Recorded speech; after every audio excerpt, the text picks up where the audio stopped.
গাভীর বাছুরকে যেমন করে পালা হয়, গাভীর বাছুরের মতো পালতে পালতে বড় করবে।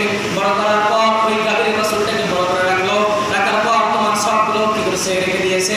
যখন তুমি একটা নেকির জন্য কি করবে, আল্লাহ তাআলার দরবারে কান্না করবে, আল্লাহ তাআলা যখন তোমাকে জান্নাত দিবে না, তুমি তোমার ভাইয়ের কাছে গেছো, তোমার মায়ের কাছে গেছো, বোনের কাছে গেছো, তোমার বিবির কাছে গেছো, তখন আল্লাহ পাক রব্বুল আলামিন ফেরেশতার মাধ্যমে বলবেন, এই ফেরেশতা, আমার এই বান্দা কি করেছে, একটা দান করেছিল, তাকে তো আমি গাভীর বাছুরের মতো পালতে পালতে বড় করে গরু বানাম, যেমন গরু করলে টাকা হয়, এরকম করে পেলে পেলে কি করেছি, বড় করে রেখেছি।